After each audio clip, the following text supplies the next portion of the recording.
membahas tentang darah yang keluar di sela-sela waktu yang mana mencapai waktu paling lamanya haid, misalnya 15 hari.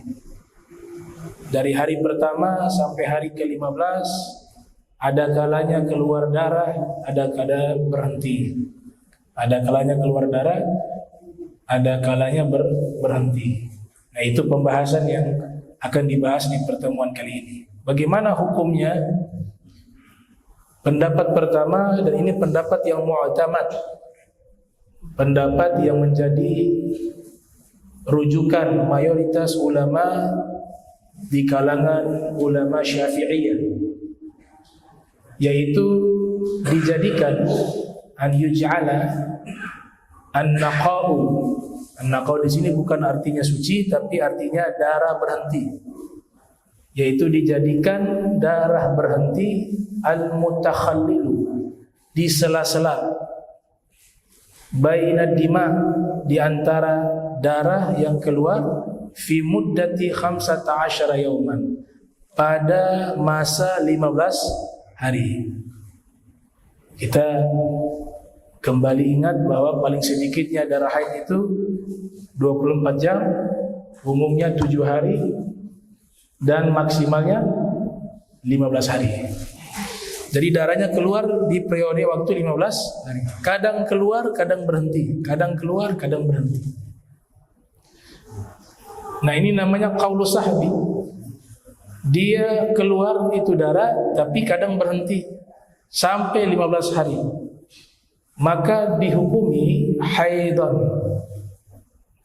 Dihukumi semuanya itu hukum haid, walaupun darahnya berhenti, walaupun tidak keluar darah, dengan catatan dihitung jumlahnya. Waktu dia berhenti selama 15 hari itu dihitung darah yang keluar, ternyata mencukupi 24 jam. Maka di masa berhentinya darah pada waktu itu, dia dihukumi darah haid juga, karena dia dihitung jumlahnya dalam periode 15 hari 24 jam. Darah yang keluar 24 jam, sudah masuk minimal keluar darah haid. Maka yang berhenti darah juga dianggap haid. Nah, di sini dikatakan fayansahibu hukmul bil haidi. Hukumnya ditarik, di mana yang tidak keluar darah ditarik hukumnya juga haid dihukumi. Alan naqa, di masa tidak keluarnya darah. Dengan catatan muddata 15 yauman. Dia masih masuk 15 hari, tidak lebih daripada itu. Karena maksimalnya 15 hari. Wa hadzal qaul huwal mu'tamad. Inilah pendapat yang paling kuat. Pendapat yang paling kuat ini. Nah, di bawah ini contoh. Ya, bayan kaifiyati hisab dam mutaqatti' bi tariqati sahbi. Menjelaskan bagaimana cara menghitung darah yang terputus-putus. Darah yang berhenti kadang keluar dengan cara sahbi, ya, metode sahbi. Contoh di sini, kalau ada kitabnya bisa kelihatan itu, dibuat skema. Hari pertama di atas darah keluar 6 jam. Hari pertama darah keluar 6 jam. Kemudian hari kedua, hari ketiga tidak keluar darah. Hari keempat keluar darah 8 jam. Hari kelima sampai 9 tidak keluar darah. Hari ke-10 keluar darah 7 jam. Hari ke-11 sampai 14 tidak keluar darah. Hari ke-15 keluar darah 8 jam.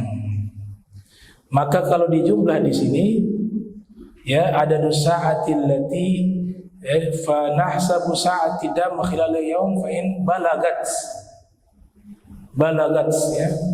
Kalau kita coba menghitung darah di periode waktu 15 hari tersebut, jika sudah mencapai 24 jam, maka semuanya dihukumi haid. Walaupun yang tidak keluar darah. Dan jika wa idza lam tablugh arba'atun wa ishruna sa'atan fahuwa damu istihadah. Dan jika tidak mencapai 24 jam dari keluar darah tersebut, maka dihukumi istihadah atau disebut damu fasad, darah yang rusak. Maka fayattadihu minal jadwal, maka jelas dari rumusan tadi, skema tadi, ada sa'atil lati ra'at fiha dam, jumlah jam yang tadi dijelaskan tadi. Kalau kita lihat tadi, hari pertama keluar 6 jam, hari keempat keluar 8 jam, hari ke-10 ya keluar 7 jam, hari ke-15 keluar 8 jam, dijumlahkan 29 jam. Berarti semua itu haid tadi. Karena sudah lewat atau sudah masuk minimal masa haid 24 jam, dia sudah lewat. Bukan kurang dari 24 jam. Kalau kurang dari 24 jam, istihadah.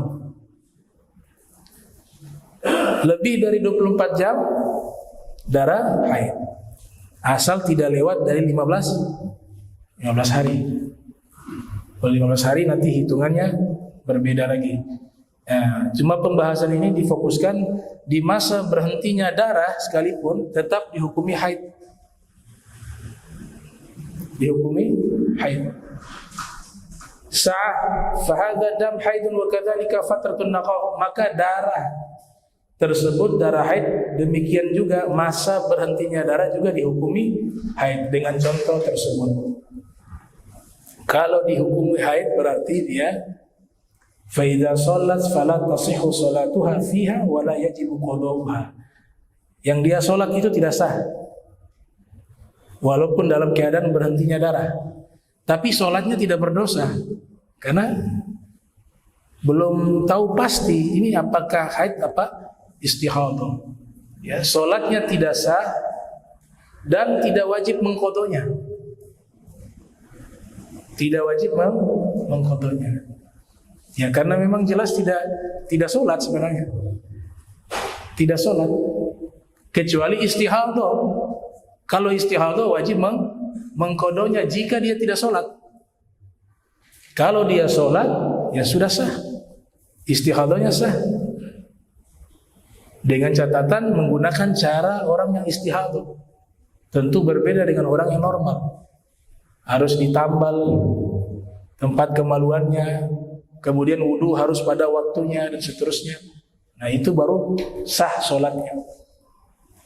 Kemudian ketika masa haid tersebut juga, wa idza shamat ramadhana fala yasihhu shaumuha